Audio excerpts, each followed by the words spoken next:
55-year-old Ilya Smirin with the white pieces takes on 2004 born Avila Pavas Santiago. Their classical games ended in 1-1 tie with wins being exchanged. Then the next rapid set of 25 plus 10 also ended in 1-1. Then 10 plus 10 also ended in 1-1, and now we are in the first game of 5 plus 3 segments. Smirin has the white pieces, shake of hands there, and off we go. Pawn to c4, knight comes out to f6. Smirin brings his knight to c3, and we have e6. But now we are in Nimzo Indian territory. e3, the Rubinstein system has been played here, and Smirin looks very confident. I'm sure he's low on energy. He is very tenacious in that sense, but his opponent is just 18 years old and would be much more energized than him, but the experience also matters. Now knight e2, the idea of this move is to defend your knight and then push the bishop, so when it takes, you can take back with the knight. And somehow Santiago has slowed down a bit. d5, the most logical move in the position, to strike in the center, and after a3 you don't want to take the knight because then the knight would recapture, and that's exactly what Santiago does. He goes back bishop e7.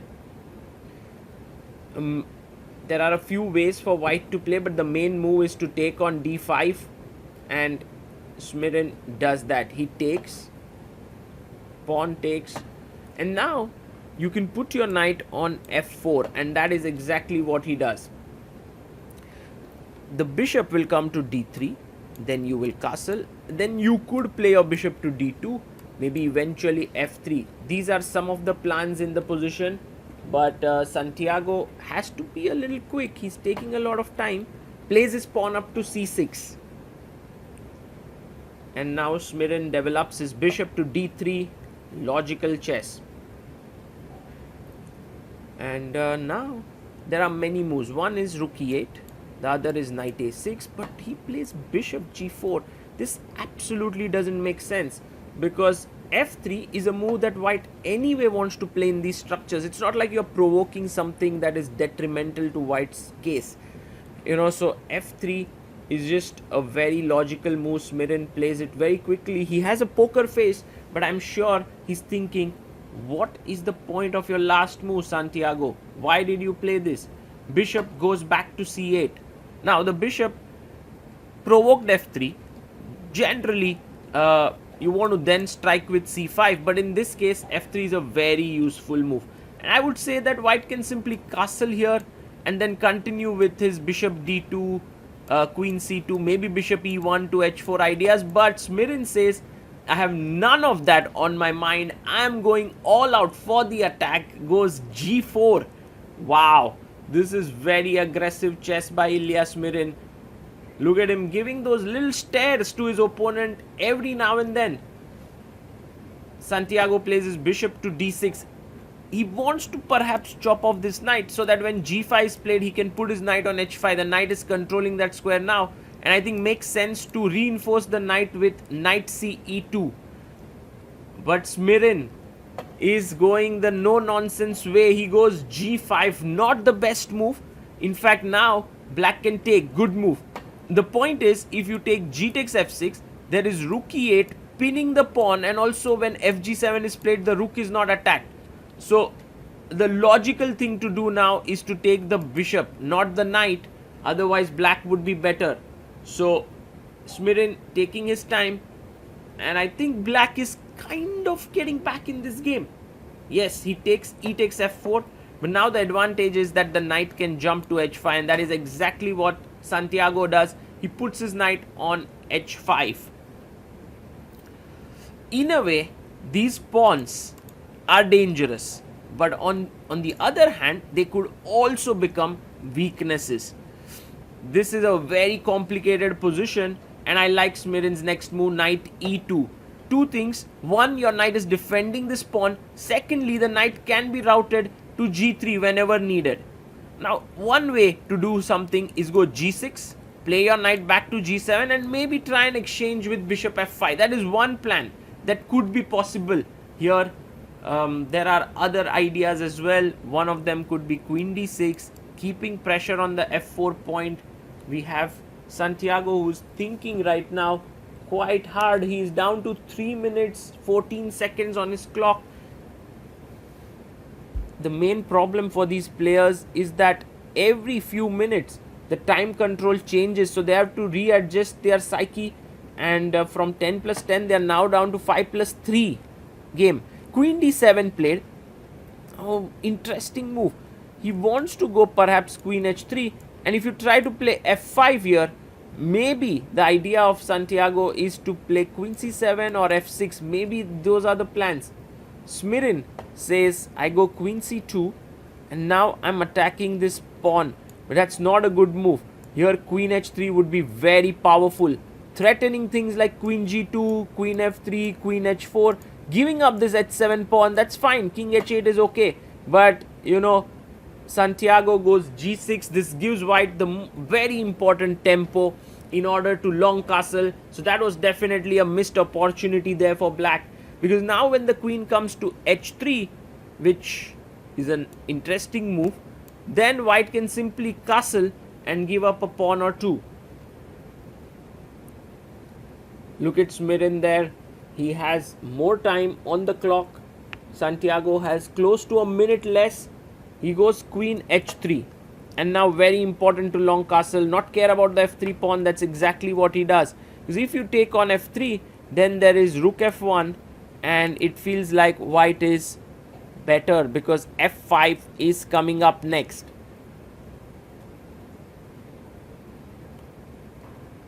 Santiago has to be careful. He's underdeveloped. He needs to start bringing his pieces into the game, but how to do it is the massive question. One idea definitely is to go knight g7 and do this. I'm a big fan of this idea, because I'm very scared if white gets a successful f5 right now, it will lead to trades. But if he can get his knight to g3 and then play f5, that can be huge, that can be big. So maybe bishop e6 first, knight g7. These are the moves that come to the mind. But Santiago goes on the other side. He plays knight to a6, and he tells Smirin, I'm not afraid of your f5. I'm fine completely here. Well, Smirin now needs to find a way. Look, if you play f5, it's possible, but then the bishop would take, the queens would get traded. That's not what you want. So knight g3, very logical move. If you take here, hg3, the rook opens up, and that is bad news. He goes queen h4. Now actually f5 would be pretty strong. He can actually go f5. I don't really get the idea of this move queen h4. Maybe he is discouraging f5 because the d4 pawn is under pressure. But here pawns are not so important. You want to get to the black king. And Ilya Smirin taking his time. He has time on the clock. He has 2 minutes 30 seconds here. So he's figuring out how to attack. He takes on h5. Queen takes and plays pawn to h4. Now very important not to move the queen here. Just develop the bishop.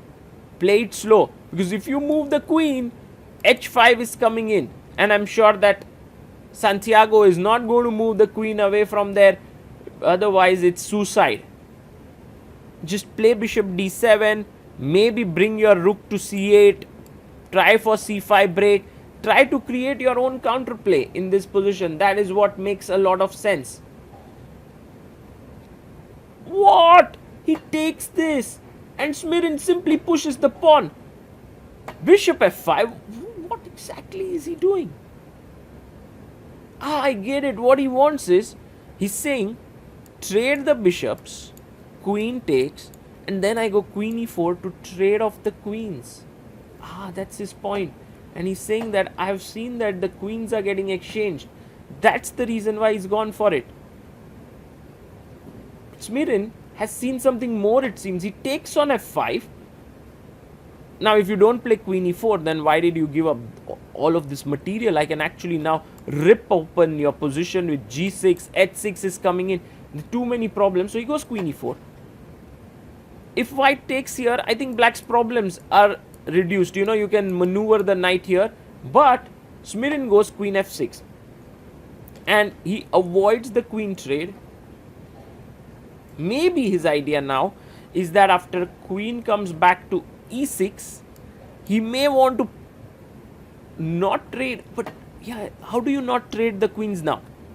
That is the question.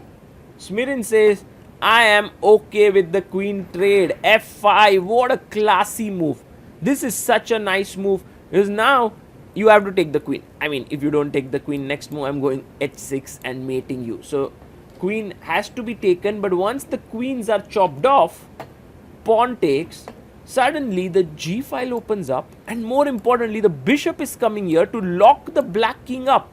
So even after the queen trade, the attack continues. And this is sometimes very difficult to foresee, because you are looking at queen attacks and then the queens are traded and the attack still remains as potent as before. h6 played maybe to create a small square for the king on h7, rook g1. If king h7, then there is rook g7 check. So he goes king h8, and now Smirin wants to pick up the pawn, which I guess he will do so. Very logical, but he's taking his time. There are other enticing options as well. He takes it, attacks the rook. The rook goes to g8, hoping that there is no mate here. Check in, king h7, but the h pawn is somehow stopping the attack. No, rook g6. What a move! What a final move. Look at Ilya Smirin stare there. His point is, if you take on g6, I can take back in both the ways, and it's checkmate. What a finish there by Smirin, and a very nice final move that gives him the lead in this match. Amazing. Rook g6.